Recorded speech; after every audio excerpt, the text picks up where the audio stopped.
Welcome मित्रांनो, तुम्हा सर्वांचं मनपूर्वक स्वागत आहे साहित्य विवर या आपल्या यूट्यूब चॅनलवर। आणि इंग्लिश ग्रामरशी संबंधित आपण सिरीज चालवलेली आहे, त्यामध्ये वन वर्ड सबस्टिट्यूशन आपण कव्हर करत आहोत। आणि यामध्ये आपण जे काही PYQ आहेत ते कव्हर केलेले आहेत।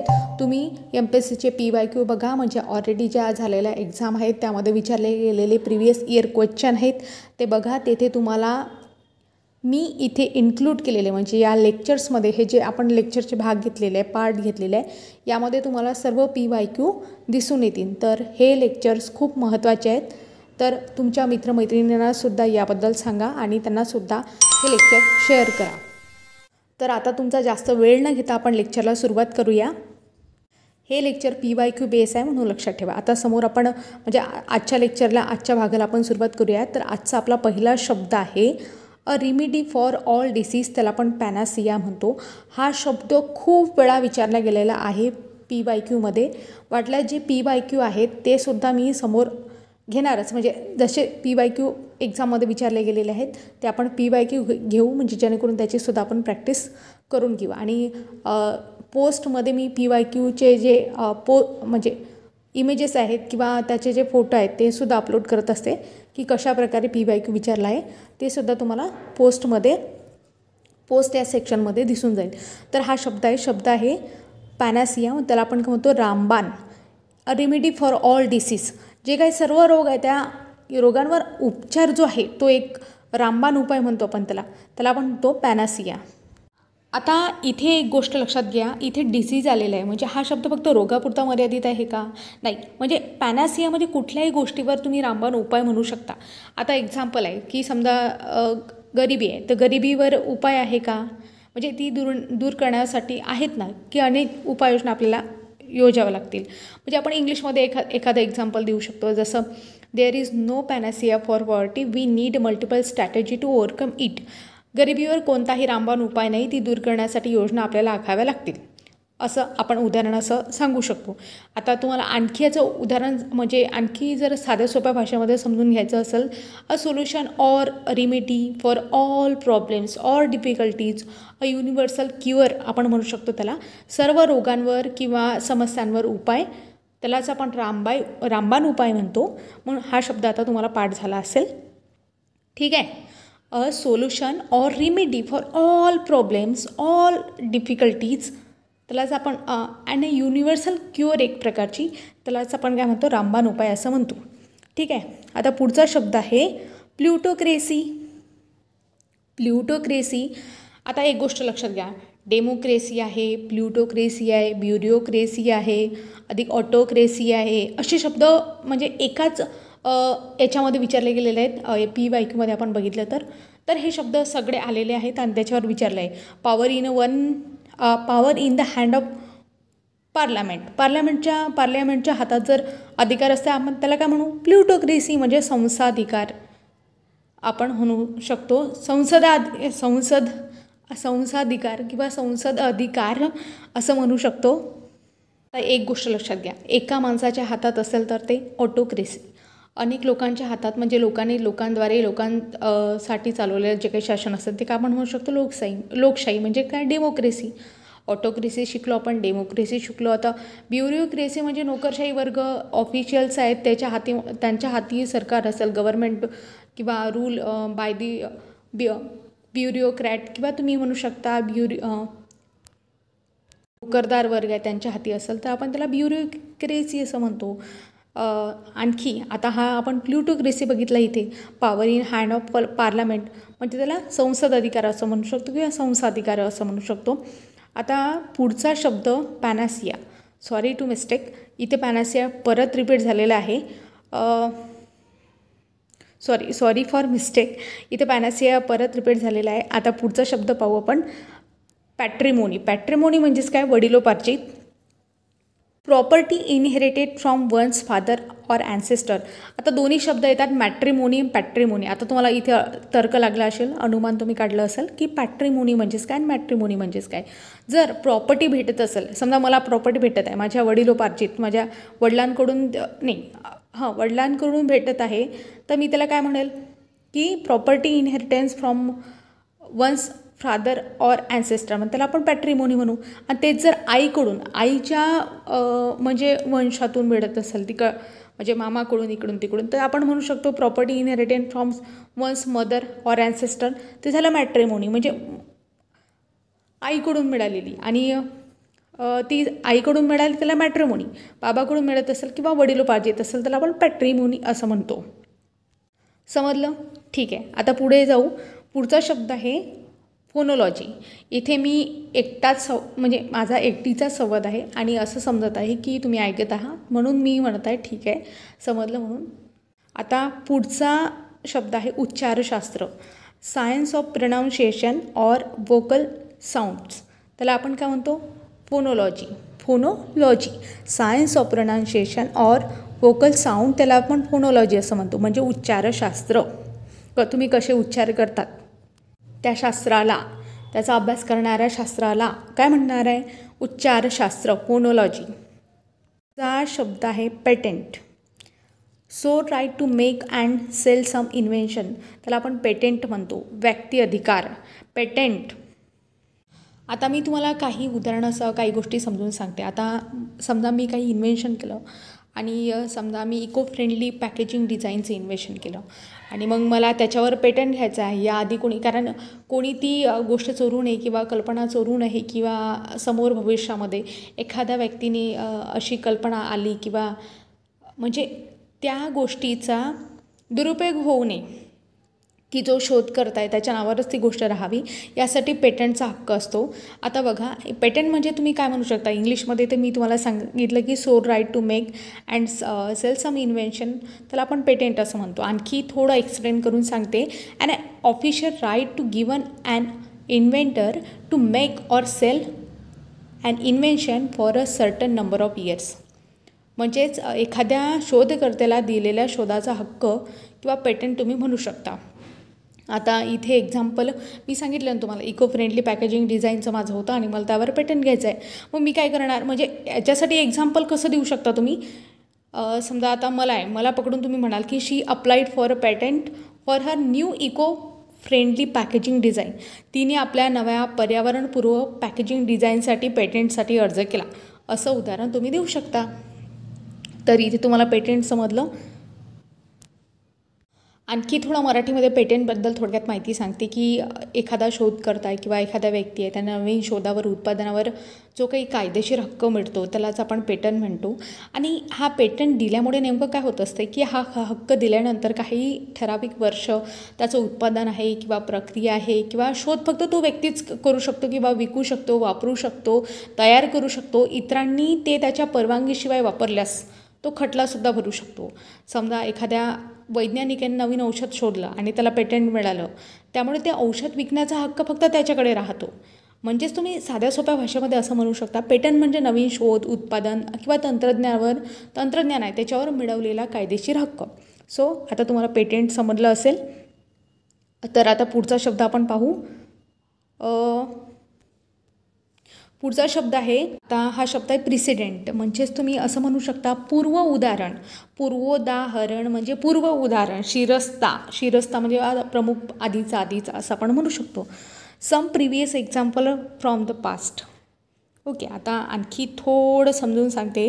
अन earlier event or action that is regarded as a example or guide to be consider in a similar future situation. म्हणजे समजलं का? पूर्वघटना म्हणू शकता किंवा पूर्वी घडलेली एखादी गोष्ट जी पुढील अशाच प्रकारच्या गोष्टींसाठी नियम किंवा उदाहरण किंवा मार्गदर्शक ठरते असं आपण म्हणू शकतो. समजलं? Some previous example from the past हे त्यापेक्षा आणखी सोपं आहे. तर याच्यामध्ये आपण सिनोनॉम्समध्ये जर आपण बघितलं याच्याशी सारखे शब्द कोणते असू शकतात की पूर्वनिर्देशक म्हणू शकता, उदाहरण म्हणू शकता, नमुना म्हणू शकता. म्हणजे एक्झाम्पल, गाईड, मॉडेल, स्टँडर्ड तुम्ही म्हणू शकता. आता इथे आपण हा शब्द समजून घेतला प्रेसिडेंट. पुढचा शब्द आहे पेडेस्ट्रियन मध्ये पादचारी. One who walk on foot. जो आपल्या पायावर चालत असेल, पायावर म्हणजे आता त्याला आपण पादचारी असं म्हणतो. पेडेस्ट्रियन इथे आपण समजलं ना. पादचारी म्हणजे चालणारा व्यक्ती, विशेषतः रस्त्यावर चालणारा. तर इथे आणखी हां, एक्झाम्पल द्यायचं समजलं तर की पादचाऱ्यांनी आपल्या सुरक्षेसाठी नेहमीच फुटपाथचा वापर करावा. तर pedestrian should always use to footpath for their safety, असं आपण उदाहरण देऊ शकतो. तर आता पुढचा शब्द आहे प्रोटोटाईप. प्रोटोटाईप म्हणजे मूळ प्रतिमा, ओरिजिनल मॉडेल असते त्याला आपण प्रोटोटाईप असे म्हणू शकतो. तर इथे जर आपण उदाहरण देतो म्हटलं तर प्रोटोटाईपच म्हणजे मूळ नमुना, एखाद्या वस्तूचा प्रथम नमुना किंवा आराखडा ज्यावरून पुढील गोष्टी किंवा वस्तू तयार केल्या जातात. आता तुम्ही इथं मिनिंग समजून घेतलात, इंग्लिश मिनिंग सांगते. The first or original model of something from which other forms are developed or copied. म्हणजेच मूळ नमुना किंवा मूळचा प्रथम नमुना किंवा आराखडा ज्यावरून आपण पुढील वस्तू किंवा गोष्टी तयार केल्या जातात. आता एक्झाम्पल्स इथे द्यायचं झालं तर the engineer build a prototype of a new car to test its design and performance. म्हणजे अभियंत्यांनी नवीन कारची प्रोटोटाईप म्हणजे मूळ नमुना तयार केला जेणेकरून तिची रचना किंवा कार्यक्षमता तपासता येईल. आता इथे तुम्हाला एक्झाम्पल समजलं तर समजलं नाही. इथे ओरिजिनल मॉडेल म्हणजेच काय होते, प्रोटोटाईप म्हणजे मूळ नमुना. आता पुढचा शब्द आहे स्टडी ऑफ लँग्वेजेस, फिलोलॉजी, भाषाशास्त्र. आता यामध्ये बायलिंग्युअल हा शब्द विचारण्यात आला आहे. बिलिंग्युअल म्हणा किंवा बायलिंग्युअल म्हणा, तुम्हाला जो उच्चार व्यवस्थित वाटेल तो म्हणू शकता. तसेच लिंग्विस्टिक हा शब्द म्हणजे भाषा अभ्यासक. बाय म्हटलं मी तुम्हाला सांगितलं होतं प्रिव्हियस लेक्चरमध्ये की टू म्हटलं तर बाय होते. म्हणजे अशा काही तुक्के लावूनही तुम्ही काहीतरी क्लू करू शकता किंवा उत्तरं देऊ शकता. तर इथे फिलोलॉजी हा शब्द आहे म्हणजे स्टडी ऑफ लँग्वेजेस. फायलोलॉजी, फिलोलॉजी काही जो विचार योग्य वाटेल तो करा. स्टडी ऑफ लँग्वेजेस म्हणजेच भाषाशास्त्र होते म्हणून लक्षात घ्या.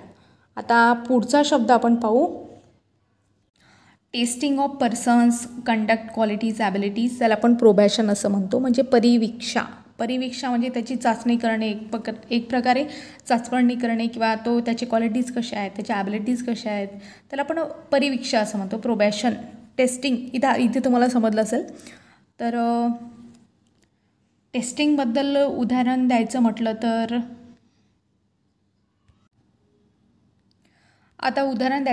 तर एखादा तो मूळ कालावधी असतो किंवा एखादा टाईम पिरियड असतो की त्याच्यामध्ये त्याची चाचपणी केली जाते.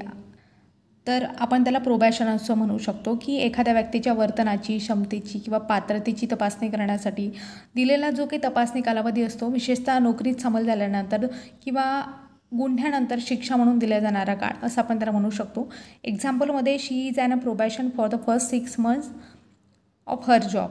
तिच्या नोकरीच्या पहिल्या 6 महिन्यांसाठी ती प्रोबॅशनवर म्हणजे चाचणी कालावधीत आहे असं आपण त्याला म्हणू शकतो. हे झालं त्याचं एक्झाम्पल.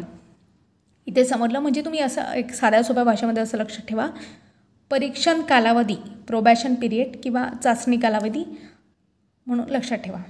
पुढचा शब्द आहे पेसिमिस्ट. ऑप्टिमिस्ट आणि पेसिमिस्ट हे दोन्ही शब्द विचारण्यात आले आहेत. आता ऑप्टिमिस्ट म्हणजे आशावादी आणि पेसिमिस्ट त्याच्या विरुद्ध निराशावादी. One who looks at a dark side of life त्याला आपण म्हणतो पेसिमिस्ट, निराशावादी. आणि जो ब्राईट साईड बघत असेल म्हणजे चांगली जी आहे पॉझिटिव्ह साईड बघत असेल तर त्याला आपण काय म्हणतो, ऑप्टिमिस्ट. आणि डार्क साईड म्हणजे निगेटिव्ह साईड बघत असेल त्याला आपण पेसिमिस्ट असं म्हणतो. One who is appreciated by everyone त्याला आपण पॉप्युलर असं म्हणतो म्हणजे लोकप्रिय असे म्हणतो. आता लोकप्रिय म्हणजे काय हा जास्त एक्सप्लेन करण्याची गरज नाही हा शब्द. तर one who is appreciated by everyone, appreciated म्हणजेच कौतुक करणे, त्याच्याबद्दल चांगली भावना असते. One who is appreciated by everyone प्रत्येकाकडून केला जात असेल तर तो पॉप्युलर असते, लोकप्रिय असते. वन हू, आता पुढचा शब्द की अर्सिक म्हणजे ज्याला कशामध्ये इंटरेस्ट नाही असा, की ज्याला कवितेमध्ये इंटरेस्ट नाही, कलामध्ये इंटरेस्ट नाही, कोणत्या लिखाणामध्ये इंटरेस्ट नाही. One who does not care for literature or art त्याला आपण फिलिस्टाईन म्हणतो. अर्सिक, कलारस नसलेला व्यक्ती असं आपण त्याला म्हणू शकतो. पुढचा शब्द आहे पेंटर. आता हा सगळ्यांना परिचित आहे, रंगचित्रकार. One who draws or paint a picture त्याला आपण पेंटर असे म्हणतो. तर सगळ्यांना माहिती आहे पेंटर म्हणजे काय होते. पुढचा शब्द पितृवत, पॅट्रिसाईड. आता मी तुम्हाला मागच्या लेक्चरमध्ये सांगितलेलं आहे पॅट्रिसाईड काय मॅट्रिसाईड काय दोन्ही शब्द आलेले आहेत. पॅट्रिसाईड म्हणजे पितृहत्या आणि मॅट्रिसाईड म्हणजे काय होते मातृहत्या. साईट मी तुम्हाला कीवर्ड सांगितला होता. ज्यावेळेस साईट येते त्यावेळेस मृत्यू किंवा हत्या करणे अशा प्रकारचा त्याचा उल्लेख होतो. पॅट्री म्हणजे वडिलोपार्जित म्हणजे पॅट्री म्हणजे पितृ आणि मॅट्री म्हणजे मातृ. म्हणून मर्डर ऑफ वन्स फादर याला पॅट्रीसाईड म्हणतात. मर्डर ऑफ वन्स मदर त्याला मातृहत्या असं म्हणतात. मर्डर ऑफ वन्स ब्रदर त्याला आपण फ्रॅटिसाईड असं म्हणतो. म्हणजे असे शब्द विचारण्यात आलेले आहेत, म्हणून लक्षात ठेवा. पुढचा शब्द आहे फ्लॅजिअरिझम. फ्लॅजिअरिझम म्हणजे कल्पनाचोर. लिटरेसी थेफ्ट म्हणजे चोर होते. Or passing off an author original work as one's own. असं की दुसऱ्याचं लिखाण आहे आणि लिखाण तो स्वतःचं आहे असं करतो.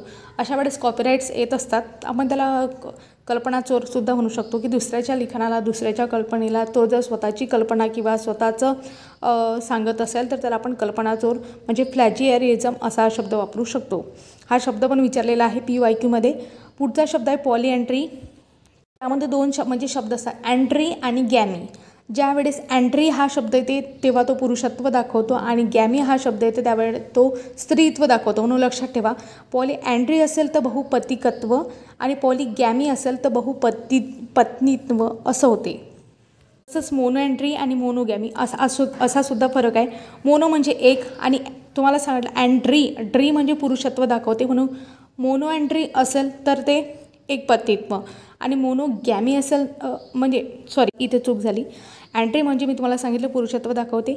मग मोनो एंट्री असेल तर एकपतिकत्व आणि मोनोगॅमी असेल तर एकपत्नीत्व असा त्याचा अर्थ होतो. म्हणजे गॅमीचा अर्थ स्त्रीच्या बाजूने आणि अँट्रीचा अर्थ पुरुषाच्या बाजूने. म्हणून इथे लक्षात ठेवा. इथे पॉली हा शब्द आहे. पॉली म्हणजे बहु, म्हणजेच marrying more than one husband at a time त्याला आपण पॉलिएंट्री म्हणतो. आणि तोच जर शब्द असा असतात marrying more than one women at a time त्याला आपण पॉलिगॅमी म्हटलं असतं. म्हणून लक्षात ठेवा, दोन्ही शब्द म्हणजे चारही शब्द मोनोएंट्री, मोनोगॅमी, पॉलिएंट्री, पॉलिगॅमी. समजलं? आता पुढे जाऊ. पिच म्हणजे काय होते हा शब्द विचारण्यात आलेला आहे. STI DYSP दोन्ही एक्झाममध्ये विचारण्यात आलेला आहे. The place where cricket is played की अशी धावपट्टी किंवा खेळपट्टी म्हणू शकतो आपण त्याला मराठीमध्ये की जिथे क्रिकेट खेळल्या जाते त्याला पिच असं म्हणतं. पुढचा शब्द आहे फिलोलॉजी, भाषा विज्ञान. मी तुम्हाला मागच्या वेळेस सांगितलं बायलिंग्युअल किंवा बिलिंग्युअल म्हणू शकता तुम्ही. लिंग्विस्टिक आणि फिलोलॉजी हे शब्द विचारण्यात आलेले आहे. फिलोलॉजी म्हणजे भाषा विज्ञान. The science of history and development of languages त्याला आपण फिलोलॉजी असं म्हणतो, म्हणजे भाषा विज्ञान असं म्हणतो. म्हणून लक्षात ठेवा. पुढचा शब्द आहे फिजिओलॉजी. हा सगळ्यांना परिचित असलेला शब्द आहे. फिजिओलॉजी म्हणजे काय? The science which studies the physical body. जर तुमच्या फिजिकल म्हणजे भौतिकची की बॉडी त्याचा जर अभ्यास करण्याचं जे काही शास्त्र आहे त्याला आपण फिजिओलॉजी म्हणतो, म्हणजे शरीरक्रिया विज्ञान असं म्हणू शकता. पुढचा शब्द आहे पॅन्डेमिक. आता याच्यामध्ये मी तुम्हाला काही कन्सेप्ट सांगते. 4-5 टर्मिनॉलॉजी आहे. म्हणजे डिसीज कशा पद्धतीने ऑकर होतं, occurrence base on the occurrence, types of diseases base on the occurrence, त्याच्या बेसिसवर एंडेमिक, पॅन्डेमिक, स्पोरॅडिक किंवा इपिडेमिक अशा प्रकारचे प्रकार पडतात. तर तुम्हाला एक गोष्ट मी एक प्रकार व्यवस्थितरित्या समजून सांगते.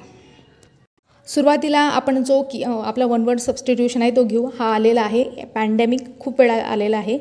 पॅन्डेमिकमध्ये आता एक्झाम्पल म्हणजे समजून घ्या अर्थ. The disease which attack a whole country or the world. जर असा डिसीज असेल तर पूर्ण देशामध्ये पसरला असेल किंवा पूर्ण जगामध्ये आलेला असेल तर त्याला आपण काय म्हणतो पॅन्डेमिक. जसं example corona is a pandemic. आता तुमच्यासाठी प्रश्न आहे की कोरोना हा कधी पॅन्डेमिक झाला होता पण तो कधी डिक्लेअर केला होता यावर प्रश्न आलेले आहेत. म्हणजे ऑब्जेक्टिव्ह टाईप ऑफ प्रश्न आलेले आहेत की कधी कोरोना आहे असं डिक्लेअर केलं गेलं, पहिला रुग्ण कुठे सापडला, तर भारतात कुठे सापडला, कधी डिक्लेअर केलं की हे महामारी आहे, अशा प्रकारचे प्रश्न आलेले आहेत. तर कोरोनाच्या बाबतीत की वर्ल्ड हेल्थ ऑर्गनायझेशनने कधी डिक्लेअर केलं. तर लक्षात ठेवा. आता इथे पॅन्डेमिक आहे म्हणून मी तुम्हाला संदर्भ सांगितला. आता आपण एक टर्मिनॉलॉजी व्यवस्थितरित्या समजून घेऊ. मी तुम्हाला सांगितलं पॅन्डेमिक म्हणजे असा की तो सर्वत्र देशात किंवा जगामध्ये पसरला असेल असा रोग म्हणजे तो पॅन्डेमिक. आता आपण डिसीजचे टाईप्स पाहू. ऑकरन्सच्या बेसवर कशा पद्धतीने कुठे आणि कशा ठिकाणी किती वेळा येतात त्यानुसार कशा प्रकारचे टाईप्स पडतात ते. हा इथे मी 4 टाईप दिले आहे, एंडेमिक, इपिडेमिक, पॅन्डेमिक आणि स्पोरॅडिक. तर सुरुवातीला एंडेमिक समजून घेऊ. Constantly present a particular region or populations. Constantly म्हणजे एखाद्या एरियामध्ये, मी काय म्हणत आहे व्यवस्थित लक्षात घ्या, पर्टिक्युलर रिजन, एखाद्या पर्टिक्युलर पॉप्युलेशनमध्येच किंवा पर्टिक्युलर रिजनमध्येच एखादा डिसीज वारंवार येत असेल त्याला आपण एंडेमिक असं म्हणतो. समजलं. एखाद्या रिजनमध्ये, समजा केरळमध्ये एखादी बिमारी येते, फक्त केरळमध्ये येते, तेवढ्याच लोकांपुरतं मर्यादित राहते आणि कॉन्स्टंटली. तो एक डिसीजसुद्धा आहे, त्यावर प्रश्न विचारला होता केरळमध्ये, वाटते फिलॅरियासिस असाच आहे तो त्या डिसीजवर प्रश्न पण आला होता, विज्ञानामध्ये आहे तो, सायन्समध्ये. तर बघा, एंडेमिक म्हणजे constantly present in a particular region or population, त्यालाच आपण काय म्हणतो एंडेमिक. पुढचं आहे इपिडेमिक. इपिडेमिक म्हणजे sudden increase in the number of cases of a disease above normal expected level in a particular area. Sudden increase म्हणजे अचानक उद्भवलेला आणि जो त्याची लेवल असते साधारण लेवलपेक्षा भरपूर वर, म्हणजे number of cases of a disease above the normal expected level. He level होती, आता नॉर्मली डिसीज आला तो एवढ्यापर्यंतच मर्यादित, पण एकदम अचानक त्याचा आउटब्रेक झाला आणि तो खूप पसरला एखाद्या एरियामध्ये, त्याला आपण म्हणतो इपिडेमिक. समजा चिकनगुनिया हा रोग आला होता एखाद्या आपल्या एका पर्टिक्युलरली एरिया, समजा हा आला महाराष्ट्रामध्ये तो खूप जास्त प्रमाणात आलेला आहे आणि अचानक नॉर्मल लेवलपेक्षा खूप आलेला आहे, तर त्याला आपण काय म्हणतो इपिडेमिक. पुढचा शब्द आहे पॅन्डेमिक. पॅन्डेमिक तो मग मला सांगितलं की असा रोग जो सर्वत्र पसरलेला आहे, सर्व देशामध्ये आहे, सर्व जगामध्ये आहे आणि खूप मोठ्या प्रमाणावर आहे, खूप मोठ्या कम्युनिटीला तो अफेक्ट करतो, खूप मोठ्या लोकांवर त्याचा इफेक्ट होतो, असा तो आहे पॅन्डेमिक. ओके. आणि स्पोरॅडिक म्हणजे ऑकर इरेग्युलर ऑर इनफ्रिक्वेंटली, त्या कधी येईल सांगता येत नाही, येणार तर येणार, नाही येणार असा, म्हणजे इनफ्रिक्वेंटली किंवा इरेग्युलर तुम्ही म्हणू शकता, त्याला आपण काय म्हणतो स्पोरॅडिक. तर अशा प्रकारे हे डिसीजचे टाईप आपण समजून घेतले, एंडेमिक, इपिडेमिक, पॅन्डेमिक आणि स्पोरॅडिक. आता हे प्रकार आलेले आहेत, तर म्हणून मी तुम्हाला एवढं क्लिअर हे समजून सांगितलं. तर अशा प्रकारे हे लेक्चर आपण कवर केलं. हे लेक्चर तुम्हाला कसं वाटलं हे कमेंटमध्ये सांगायला विसरू नका. तर भेटूया मित्रांनो पुढील भागामध्ये अशाच नवनवीन लेक्चर व्हिडिओसह. तोपर्यंत तुम्हा सर्वांचे मनापासून आभार. धन्यवाद.